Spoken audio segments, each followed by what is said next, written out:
Nah, mungkin pada zaman itu misalnya cukup dengan naik sepeda motor karena cuma berdua. Tapi sekarang ketika sudah bererotan misalnya, ya hajatnya nggak cukup dengan sepeda motor. Bisa jadi kan? Atau mungkin dulu ketika cukup misalnya rumah petak. Tapi ketika sekarang makin nambah jumlah anak, ya hajatnya jadi lain lagi. Nah, selama masuk dalam hajat, maka dia tidak termasuk hubud dunia. Oke kan? Jadi kalau kerja Syekh Nawawi, bahwa yang disebut hubud dunia itu adalah mazada anil hajah. Ini kalau dalam ekonomi juga jadi negatif itu. Jadi misalnya kayak orang yang punya rumah yang tidak dipakai juga nggak disewakan, misalnya. Kan jadi rusak. Jadi halal yang nggak diperlukan. Ini kalau pakai ilmu ini bisa hidup itu efektif, efisien. Oke, jadi ini kata Nabi, aslu jamil khodaya hubud dunia. Wa aslu jami'il fitan, wa aslu jami'il fitan, dan biang, asal, usul, dasar, sumber semua fitnah. Sumber semua fitnah itu adalah man'ul usyri waz zakati. Man'ul usyri waz zakati adalah menolak membayar zakat atau sedekah yang 1/10 ini untuk al-usyur, waz zakat tidak zakat. Jadi usyur itu ini zakatnya pertanian 1/10. Nah, ini jadi 1/10 gede ya 10% ya. 1/10. Jadi setiap 10 keluarin 1. Waz zakat tidak zakat. Ini wahada min atfil am alal khos. Ini adalah dalam bentuk atful am. Al-am adalah zakat. Kata zakat di umum. Al-khos adalah al-usyur. 1/10 itu. Li'anal usyra khasun bizuru iwastimar. Karena usyr 1/10 itu khusus untuk pertanian dan buah-buahan. Waz zakatu syamiladul lidzalik. Dan zakat ya mencakup semua itu. Wali zakatin naqdi wal an'ami wali zakatil badan. Nah, jadi kalau zakat umum, kenapa zakatnya menjadi sumber fitnah? Bapak Ibu rahimakumullah, di kalimat di ayat tentang zakat, kalau Bapak Ibu baca di surah At-Taubah ayat ke-103 ya. Khud min amwalihim shadaqatan tutahhiruhum wa tuzakkihim biha wa sholli alaihim inna sholataka sakanul lahum. Bahwa zakat, disebut zakat itu membersihkan. Nah, di sini tutahhiru wa tuzakkihim biha. Ya, kalau nggak dibersihkan, jadi, mohon maaf apapun, kalau nggak dibersihkan akan jadi masalah. Jadi misalnya kalau misalnya gitu kan, darah kita ini tidak dibersihkan, ya jadi masalah. Atau bahkan di perut kita ini nggak ada pembersihan, ya jadi masalah dalam tubuh kita. Makanya tentang zakat ini yang juga perlu diperhatikan dengan baik, bahwa ini ya kalau mungkin orang kenapa kok misalnya sering sakit atau sering banyak masalah atau apa, jangan-jangan yang dikonsumsi itu masih belum bersih. Namanya juga masih kotor, kalau dikonsumsi ya nanti akan menjadi sumber fitnah. Ini kalau kalimatnya di hadis ini, wa aslu jam'il fitani man ulusur was zakat. Wallahu alam bisawab. Jadi kalau di hadisnya kan mana kosot sodakotun min malin, harta nggak akan berkurang karena sodakoh, karena zakat. Oke. Berikutnya satu lagi, wal maqalatul khamisatu wal ishrun. Wal maqalatul khamisatu wal ishrun. Nasihat yang ke-25. Nasihat ke-25. Qila, disampaikan, al-mukirru bit-taqsiri. Al-mukirru bit-taqsiri abadan mahmudun. Wal iqraru bit-taqsiri alamatul qabuli. Ini tentang ini ya. Al-kila katakan al-mukirru, orang yang mengakui bitaksiri, yang diartikan bil azzi anito'ah. Taksir artinya jadi kelemahannya dalam beribadah, dalam mentaati Allah, kekurangannya. Jadi orang yang merasa bahwa yang dilakukan itu masih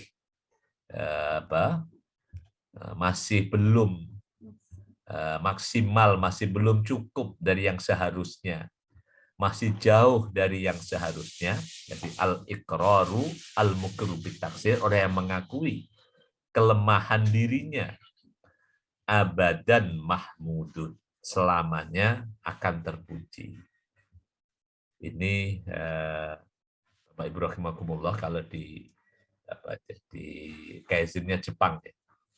Jepang itu diantara yang membuatnya eksis dalam industrinya adalah senantiasa mencari kelemahan untuk diperbaiki. Nah, kalau orang merasa bahwa dirinya itu ada kelemahan, jadi merasa masih kurang dari yang seharusnya, ini kan ada semangat untuk selalu memperbaiki. Tapi sebaliknya, ini kalau orang udah merasa, saya sudah begini, udah merasa cukup, udah merasa, apalagi sampai merasa lebih, itu jadi masalah. Wal iqraru, dan berikrar, menyatakan bitaksiri, kelemahan dirinya dalam beribadah, alamatul qabuli, adalah tanda ibadahnya diterima. Di antara tanda ibadah diterima itu adalah kalau merasa bahwa yang dilakukannya itu belum apa-apa, yang dilakukannya itu belum maksimal.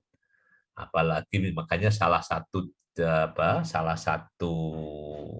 pelajaran agar kita istiqomah adalah jadi membaca kesolehannya orang-orang terdahulu, sehingga kita bisa merasakan bahwa yang kita lakukan belum apa-apa dibandingkan apa yang telah mereka lakukan. Ini alamatul qabul. Ini dalam hal beribadah kepada Allah. Yang bahaya ini adalah kalau orang dalam beribadah kepada Allah udah merasa menjalankan semuanya, udah merasa paling, kalau dalam konteks ini merasa paling Islami, ya itu kalau kacau juga. Ini kalau dalam tampilan Islam hari ini yang agak jadi masalah kan udah merasa paling Islami, yang lainnya dianggap apa, itu kan jadi akan timbul masalah.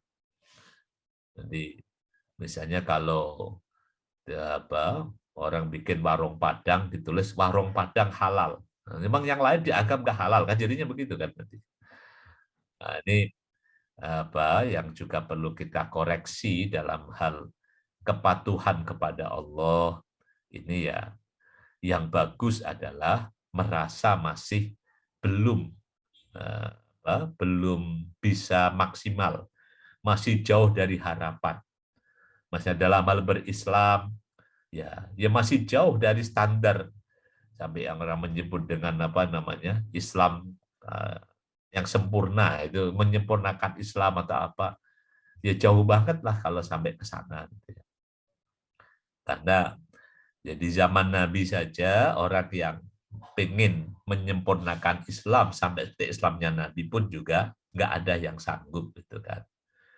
Jadi semuanya hanya saddidu wa qaribu, yang bersemangatlah dan teruslah mendekat. Tapi untuk mengaku sebagai yang paling Islami, yang itu ya harus kita hindari. Jadi karena itu, jadi kalau orang merasa bitaksir, merasa belum apa-apa, merasa belum sempurna, li'annahu, karena sesungguhnya hal ini isyaratun, merupakan petunjuk ila adabil ujubi wal kibri.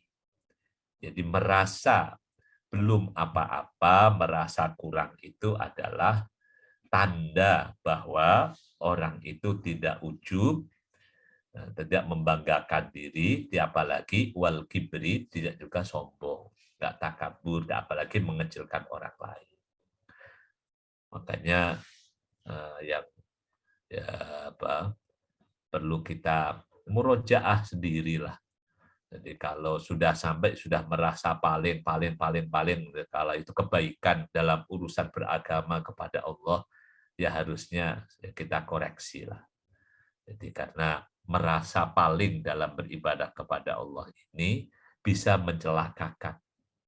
Jadi kalau dalam apa menjelang akhir surah Al-Kahfi itu, Qul hal unabbi'ukum bil ahsarina a'mala alladzina dhalla fil hayatid dunya wa hum yahsabuna annahum yuhsinuna sun'a. Gitu.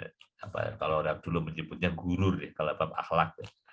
Orang GR kalau dia dipakai sekarang. Jadi orang merasa sudah baik, sudah sempurna dan sebagainya. Ini yang kalau dalam hal beribadah kepada Allah harus dihindari. Jadi dalam hal beribadah kepada Allah yang harus dirasakan adalah belum apa-apa. Belum apa-apa. Kalau dalam surah Al-Mu'minun itu juga ada, harus orang beribadah kepada Allah itu ada perasaan takut kalau amalnya nggak diterima. Ada juga itu kan dalam surah Al-Mu'minun ayat ke-60. Ayat ke-60, walladzina yu'tuna ma atau wa qulubuhum wajilatun annahum ila rabbihim raji'un. Oke, jadi merasa itu yang harus dihindari. Paling islami, paling ini. Nah, untuk membranding diri agar lebih bagus, lebih taat itu harus, tapi merasa ini ya Kak John. Jadi al-mukir dan ikror. Nah, kita lanjutkan satu lagi. Wal maqalatus sadisatu wal ishrun. Wal maqalatus sadisatu wal ishrun. Makalah nasihat yang ke-6 dan 20. 26. Qila, dikatakan, disampaikan. Kufranun nikmati lu'mun. Wa suhbatul ahmaki syu'mun. Ini kalimatnya pendek. Kufranun nikmah, mengingkari nikmat. Mengingkari nikmat, tidak bersyukur, adalah lu'mun, adalah kenistaan, adalah nista. Ada musyukrin nikmati, jadi tidak mensyukuri nikmat, dalilun adalah tanda ala dana atin nafsi, atas kehinaan diri sendiri. Jadi orang hina itu adalah orang yang tidak bisa mengakui, tidak bisa bersyukur atas nikmat yang diterima. Itu orang yang lu'mun, orang yang hina. Wasuhbatul ahmaki, dan bersahabat dengan ahmak. Ahmak ini dalam istilah psikologi itu idiot. Orang yang kemampuannya itu,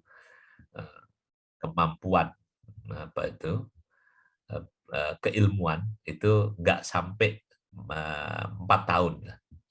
Kalau istilah. Jadi maksimal anak seusia 4 tahun. Wahia wa di usyai'in fi ghairi mahallihi ma'al ilmi bi qubhihi. Ahmak itu adalah orang yang meletakkan sesuatu fi ghairi mahallihi, tidak pada tempatnya. Ma'al ilmi bi qubhihi, padahal dia tahu bahwa itu enggak bagus. Nah, itu makanya jadi kalau di istilah psikologi itu ahmak itu sebutan untuk orang yang kemampuan berpikirnya hanya sampai maksimal anak 4 tahun. Wallahu alam. Nah, ini kalau orang bersahabat dengan ahmak adalah syukmun. Syukmun itu nggak berkah, ghairu mubarak. Jadi tidak berkah. Jadi ya karena ya, persahabatan itu kan bisa menularkan.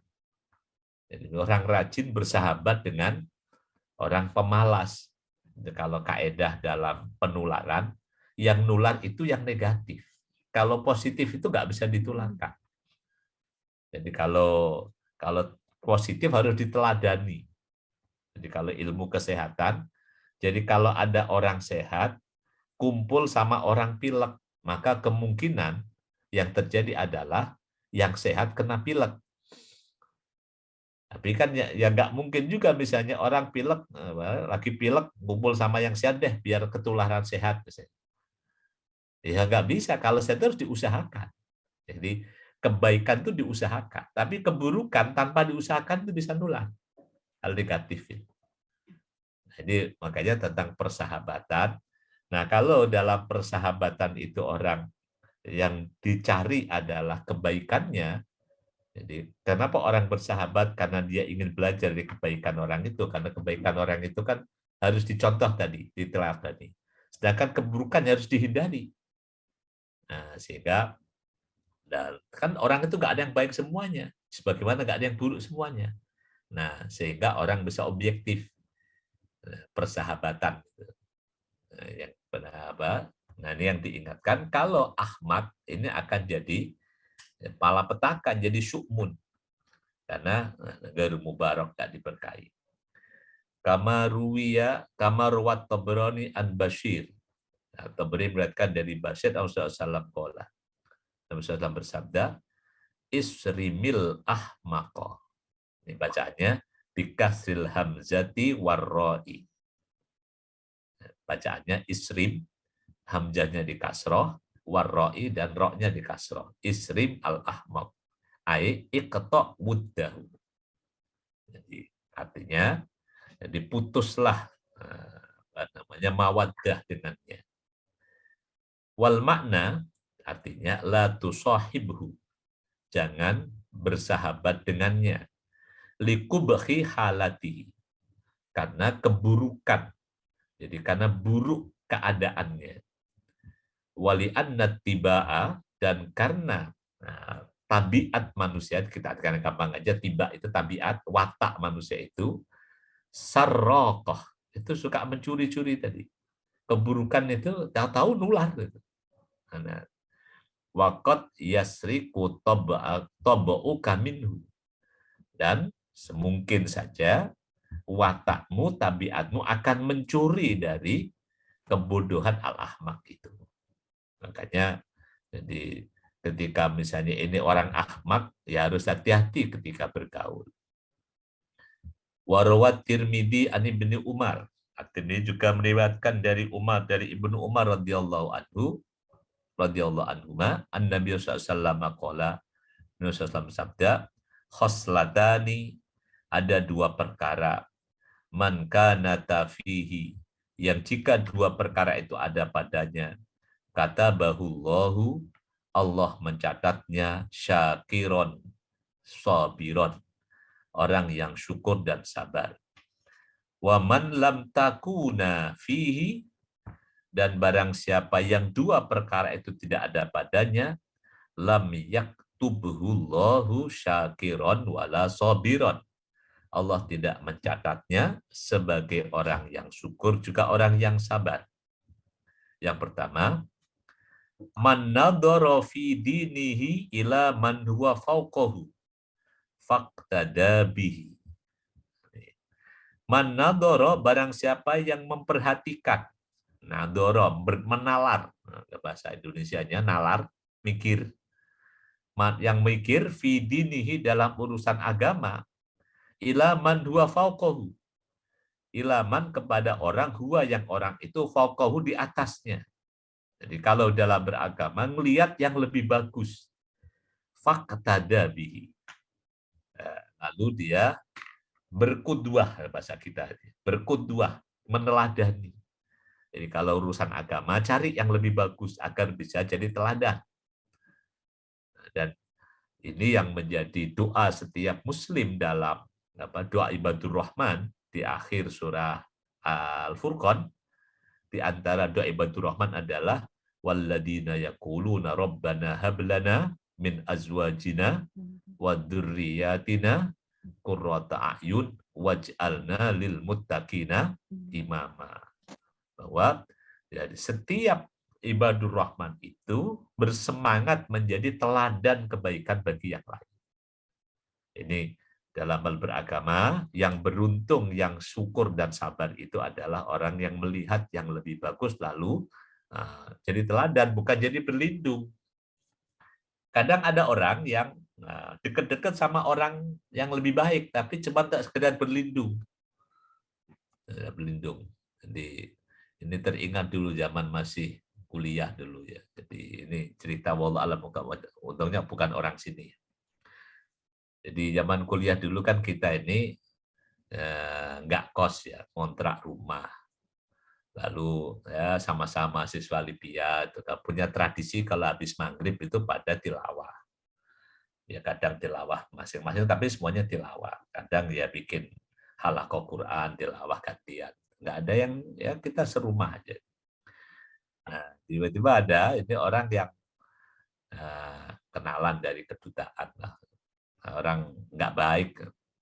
Ya, dia sering main ke rumah. Main ke rumah.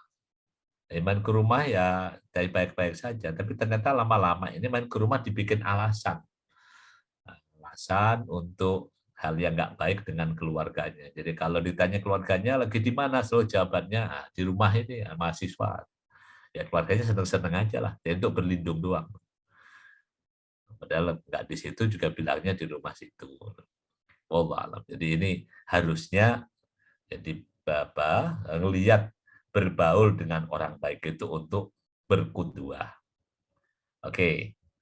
Wa nadara fi dunyahu, dan memandang dalam urusan dunianya, ila man huwa dunahu, melihat ke yang lebih rendah darinya. Fahamidallaha, lalu dia memuji Allah, ala ma faddalahu, atas apa yang Allah telah lebihkannya bihi dengannya. Jadi kalau urusan urusan dunia, melihat yang lebih rendah, lalu bisa bersyukur, alhamdulillah saya bisa lebih baik. Kalau di dalam surah apa itu An-Nahl ya, wa faddala ba'dukum ala ba'din fir rizq kamal ladina fuddilu bi radhi rizqihim. Ayat ke-71 surah An-Nahl, wallahu faddala ba'dukum ala ba'din fir rizq. Jadi di masalah rezeki itu ya Allah lebihkan satu sama lain. Nah, kalau dalam hal urusan dunia ngelihat yang lebih bawah, lalu bisa bersyukur. Kata bahullahu, nah kalau orang punya cara pandang begini, beragama lihat yang lebih bagus, dunia lihat yang lebih rendah, maka di Allah mencatatnya syakiron sobiron, yang syukur dan sabar. Jadi syukur karena lihat urusan dunia, sabar dalam urusan agama. Wa man nadhara, dan barang siapa yang melihat fi dinihi, ke dalam urusan agama, ila man huwa dunahu, kepada yang lebih rendah. Urusan agama ngelihatnya ini yang agak tantangan berat. Jadi ustadz melihatnya ke muridnya. Ya, murid saya udah begitu, padahal ustadznya nggak begitu. Jadi kalau urusan agama, melihat yang lebih rendah. Nah, saya udah lebih bagus lah. Mereka cuma begitu-begitu kok. Nah, itu kacau nih. Wana dorofi dunyahu, dan melihat dalam urusan dunia nih, ilaman huwa fauqahu, kepada yang lebih tinggi.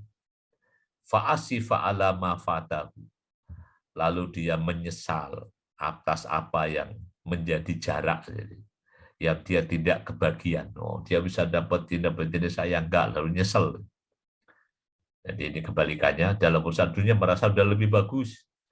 Urusan agama merasa lebih bagus. Urusan dunianya, wah saya belum ini, belum ini, misalnya gitu kan. Lam yaktubuhullah. Allah tidak mencatatnya syakiron, orang yang bersyukur, wala sobiron, dan juga tidak juga yang bersabar. Intaha hadal hadis jami'un li jami' anwa'il khair. Kata Syekh Nawawi, hadis ini jami'un, menghimpun li jami'i anwa'il khairi, bagi segala macam kebaikan. Bapak Ibu rahimakumullah, sampai sini pengajian kita, sampai ke al-maqalah al-khamisata asyara, al-khamisata wal ishrun, asad wal ishrun, dan insyaallah kita lanjutkan pekan depan di al-maqalah as-sabi'ah wal ishrun, moga-moga sampai selesai di bab as-sunai. Demikian pengajian kita, semoga bermanfaat untuk semuanya. Kalau ada yang mau disampaikan, dipersilahkan.